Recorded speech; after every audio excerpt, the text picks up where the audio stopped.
And that, my friends, is the reason why we do not put on camera spots that give gold like this in just an hour.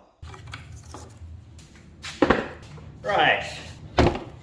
Most of the gold in this concentrate is extremely fine, and because of the process we use to separate the gold from the black sand, which is non-magnetic because it's made out of tin, is quite finicky, and therefore if we reduce all the particles down to roughly the same size, it makes our cleanup process that much more efficient. Enter the kitchen strainer. All these holes here are about 10 mesh, or about 1/10 of an inch, so 10 of those holes will fit in every inch.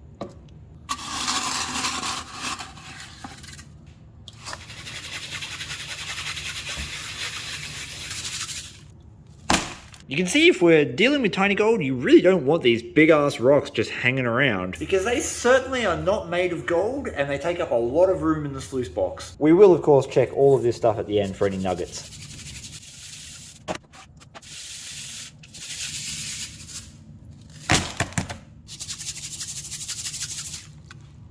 Almost done, we've just got the dregs in the bottom of the bucket. And I thought it'd be really cool to pan that.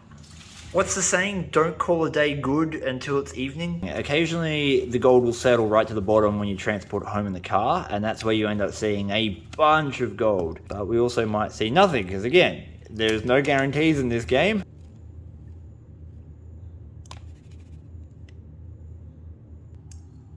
Ah yes, natural daylight. Okay. Oh yeah. Oh yeah. Plenty of specks in just the dregs at the bottom of the bucket. This is our plus, and this is our minus kitchen strainer. I mean, there might be a gold nugget in there. I doubt it, but you never know. But we know most of our gold's in there. We got a Mick, but he's made a homemade Miller table. It's got the authentic hammered patina in it, and it's running microcell dream mat. And this flips out, and you can put like a chalkboard slide in there to use it as a final cleanup Miller table. Spud Engineering approves of this. Does Fernie approve? Okay, we know this mat works really well, but we've got it discharging into a tub that we can rerun if we think we are getting losses. This is what we call a slow yet satisfying process. After literally hours and hours of work and days of hunting for these deposits, it all comes down to this, and it's literally the best part.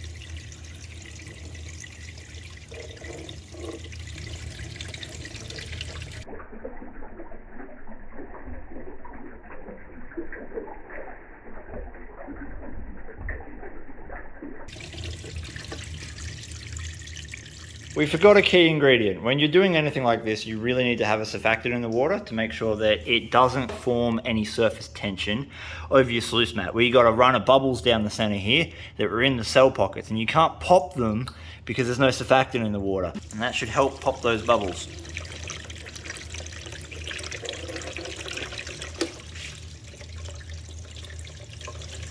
Tin mine. Thanks, Fernie. Oh my god. There's about 25 bucks worth of gold on that now. What are you going to do with your newfound riches? Oh, share them with Zaki. Oh my god. We're starting to see gold. Look at that. That's not bad, Nick. Like I said when we were classifying, you can't tell how much gold is in this sort of concentrate until you dip it in a squeaky toy and throw it out the backyard. Yeet. Preemptive guess on weight, Mick. How much? 0.87. 0.87, not the gram? I'd like to see a gram.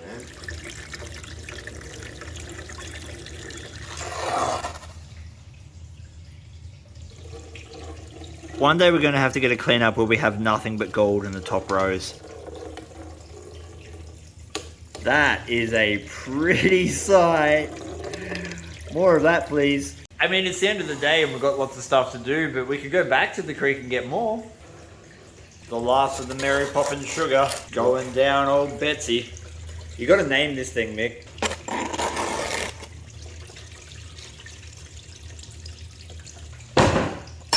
Yeah, man, that's what I'm saying. We got full cells at the top. Woo! The way that Dream Mat works, you don't really get migration because the water is constantly trying to force the gold back up the box, which is contrary to what most other sluice box setups do.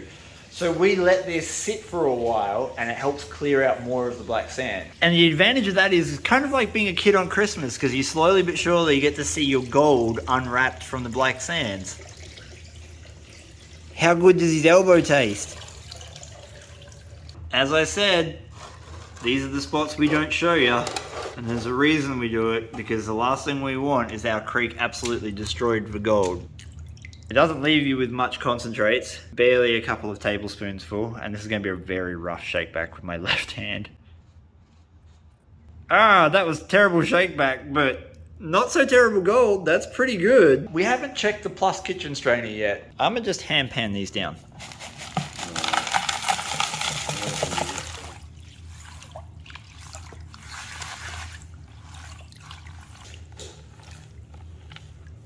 Here we go. Any nuggets.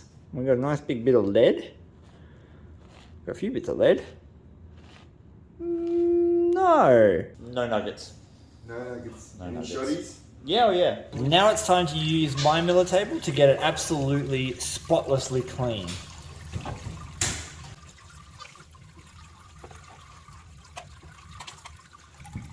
Isn't it pretty? This is basically the same as a sluice box without any ripples. There's just a really, really slightly rough surface on this, kind of like fine grit sandpaper, that allows things like black sand and gold to stick. But because black sand is so much lighter than gold, it tends to just roll away the second you touch it.